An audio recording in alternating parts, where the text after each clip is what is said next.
ઝઘડિયા તાલુકો રામ ભક્તિના રંગે રંગાયો. નગરના બજારો, રસ્તાઓ ઝાકમઝોળ રોશનીથી સજાવાયા. અયોધ્યા સ્થિત ભગવાન રામ મંદિરના પ્રાણ પ્રતિષ્ઠામાં ગતરોજ દેશના વડાપ્રધાન નરેન્દ્ર મોદી દ્વારા કરવામાં આવી, જેને લઈ સમગ્ર દેશમાં ઉજવણી કરવામાં આવી રહી છે. જેના ભાગરૂપે ઝઘડિયા તાલુકો બી રામમય બન્યો હતો. તેમ ઠેર ઠેર વિવિધ ધાર્મિક કાર્યક્રમોનું આયોજન કરવામાં આવ્યું હતું. રાજપારડી નગરમાં રામમય બનીને પ્રાણ પ્રતિષ્ઠાના પ્રસંગને આવકારવા સજ્જ બન્યું હતું. અયોધ્યા ખાતે યોજાયેલ પ્રાણ પ્રતિષ્ઠા મહોત્સવ અંતર્ગત રાજપારડી નગરમાં આજરોજ વિવિધ કાર્યક્રમોનું આયોજન કરવામાં આવ્યા હતા. જે મુજબ બપોરે 2 કલાકે ભવ્ય શોભાયાત્રા નીકળી હતી.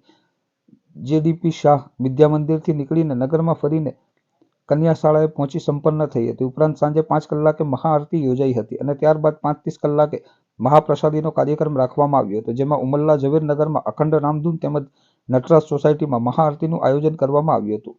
અને હંમેશા ધાર્મિક કાર્યોમાં અગ્રેસર રહેતા એવા ગોકુલધામ મહિલા મંડળ દ્વારા ઉમલ્લા નગરમાં વિવિધ માર્ગો પરથી શોભાયાત્રાનું આયોજન કરાયું હતું. સાથે સાથે મહાઆરતી તેમજ મહાપ્રસાદનું સુંદર આયોજન કરવામાં આવ્યું હતું. ઉમલ્લા 4 રસ્તા ખાતે વેપારી મંડળ દ્વારા ફરારી પ્રસાદનું આયોજન કરવામાં આવ્યું હતું. આમ જાણે તાલુકાવાસીઓ રામ ભક્તિમાં લીન બન્યા હતા.